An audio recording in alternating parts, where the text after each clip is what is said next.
Selon une info de ce dimanche 10 août, Facebook serait victime d'une attaque de phishing. C'est-à-dire que des fraudeurs ont créé un site qui ressemble comme deux gouttes d'eau à celui de Facebook dans le but d'usurper des identifiants et des mots de passe de compte Facebook. Alors essayons de voir à quoi ça ressemble. Donc le faux site, le site de fraude serait facehealbook.com, ce qui fait que l'URL serait difficilement détectable si on la rentre dans notre navigateur. On voit bien qu'ici, ce Facehealbook, si on n'y prête pas vraiment attention, eh ben, on aura des difficultés à l'identifier. Et un autre problème, c'est qu'avec Internet Explorer, on n'aura aussi aucun avertissement comme quoi le site est un site de fraude. Si on prenait, pour faire cette identification, Mozilla Firefox, dans sa 3e version, on verrait qu'on serait tout de suite informé que le site est un site de fraude, un site contrefait. Donc, ce qu'on peut faire aussi, c'est essayer de voir qui est derrière ce site, donc en essayant d'identifier les données du détenteur du site. Et dans le cas de ce site de fraude, le détenteur serait localisé en Chine. Donc voilà un petit peu des premières informations. Mais pour aller plus loin, ce n'est pas dit que les informations vont être vraiment efficaces. Maintenant, revenons sur notre site de fraude. Ce que je vais faire maintenant, c'est que je vais utiliser un sniffer, donc un analyseur de protocole, pour voir un petit peu quelles sont les informations que j'envoie si je remplis ces champs.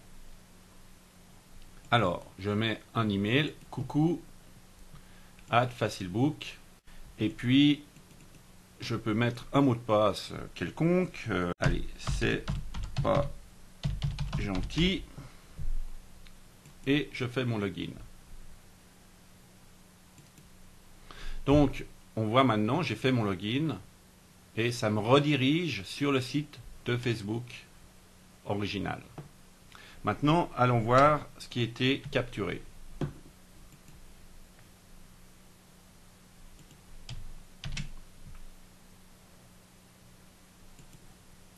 Donc, on va voir les informations que je pourrais avoir au niveau des différents adresses IP, s'il y a une possibilité d'identifier. Et la première chose que je peux voir, c'est que dans ces adresses IP, ici, j'ai un certain nombre de contacts où je n'identifie pas l'adresse du fraudeur, hein, c'est-à-dire un nom de domaine associé. Maintenant, je vais essayer de voir un petit peu ce qui se cache derrière ces différents paquets pour voir où est-ce que je pourrais retrouver mon mot de passe. Voilà. Ça, c'est intéressant parce qu'on a ici l'envoi de l'information et on voit qu'on a un fichier qui s'appelle submit.php qui est le fichier quelque part par lequel mon information a transité chez le fraudeur. L'information de transit est ici. Email coucou @facehealbook.com. Password est mentionné ici. C'est pas gentil, il est là. Et donc maintenant, je vais aller contrôler ce fichier submit pour voir ce que ça donne. Donc on voit que l'information a été transmise au fraudeur. Maintenant, je reviens sur mon site de fraude, je mets mon fichier submit.php et tout d'un coup, je suis redirigé sur un autre site avec une page totalement identique. Et cet autre site s'appelle logonsch.com.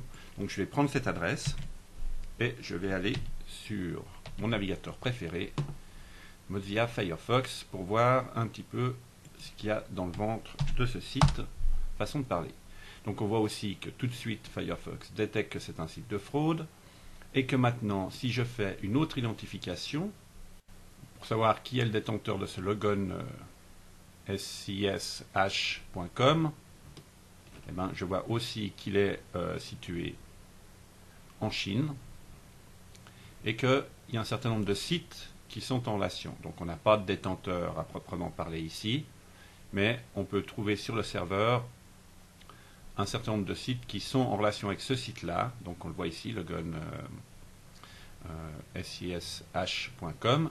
Et on voit aussi un autre site qui s'appelle Fanbook.com. Et Fanbook était une autre attaque par phishing du même type que celle qu'on est en train de présenter aujourd'hui. Donc on voit bien qu'on est sur un serveur qui héberge plusieurs sites d'attaque par phishing. Donc voilà, c'était simplement une petite démonstration pour voir un petit peu comment les choses se passaient avec ce site-là. Donc si vous recevez des messages en relation avec une demande de mot de passe et autres, faites attention, ne fournissez pas votre identifiant ou votre mot de passe, allez bien sur l'URL facebook.com pour vous loguer et faites attention à contrôler que vous ne soyez pas sur une autre URL ou autrement. Utilisez Firefox dans sa 3e version qui vous préviendra de tout problème.